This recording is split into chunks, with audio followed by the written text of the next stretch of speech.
Sup nerds, I'm Tom, and we're going to talk about Lost Cities Rivals by Cosmos Games. And now this is the newest version of Lost Cities. There was Lost Cities the board game and Lost Cities the card game, and this is the third iteration in that series.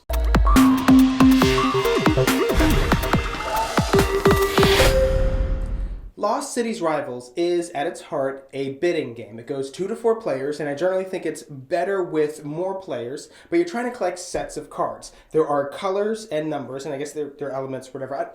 I don't really get the theme. I never get into themes for a lot of games, so I know that's a big problem for a lot of people. I'm like, oh, give me the blue. Like, it's not blue, it's water. I'm like, okay, just give me the blue thing.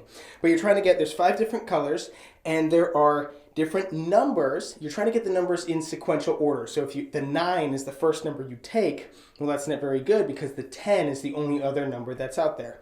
But then there's also these handshake things, and everybody starts with these handshakes. And those are multipliers for the sets that they're going to get. And the footprints that are on the cards, those are the points. So the handshakes will multiply the total of footprints that are in that set. You also get a bonus for having 4 more cards in a set. And then the bidding is just cards flip out, and you either flip out a card or you start bidding on the lineup that is out there. So the lineup can be 1 card or it could be a bunch of cards depending on how long people wait to bid.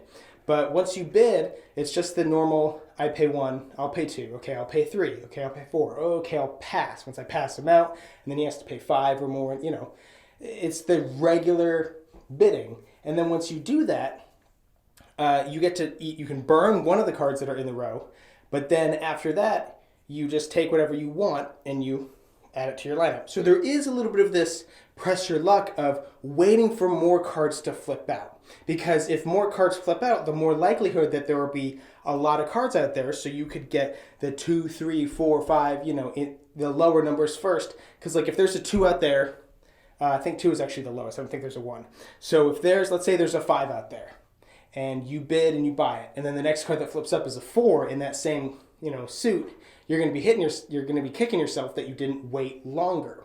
But the longer you wait, the better the pot looks for everybody, so the more money you're going to need to pay. And that's most of the game. And if this is sounding a little lukewarm, it's because I kind of am lukewarm on it. To be honest, it was just okay. Like, it's the bidding is kind of the most boring type of bidding, of just the auction style. And I felt like the cards weren't really all that different or all that crazy. Like, you're just trying to get sets. It goes from 2 to 10, and there's multipliers. So you could have a whole row, a whole color, that you were just waiting for the multipliers to get those. And those were all, and since you shuffle the whole deck, those could all be at the bottom.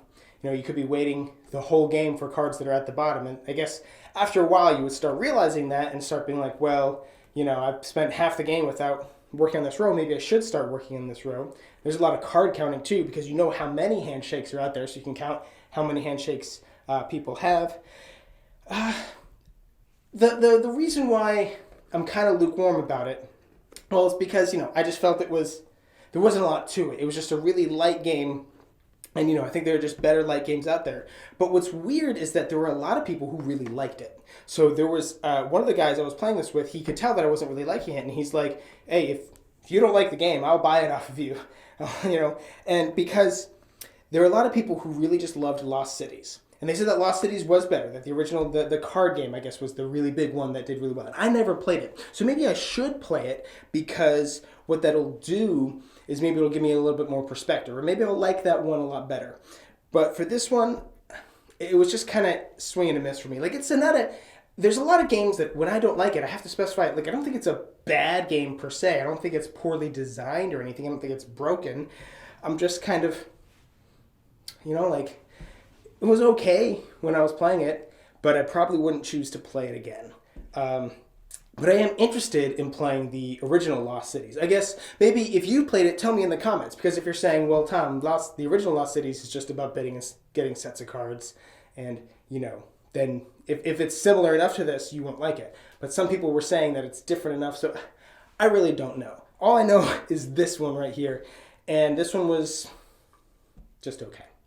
But as we always do, we have a purchase link in the description box down below. So if you're saying, well, screw you, Tom, I want to have all the Lost Cities regardless, because I love Lost Cities, well then you can go pick up your copy. Or you can see for yourself if you think that, yeah, but that I love that type of bidding. I really like light games, and I want, I like set collecting and getting cards in sequential order. Then okay, but ultimately it just wasn't for me. And hey, while you're down there buying it or not, you should subscribe to our channel so you'll never be bored.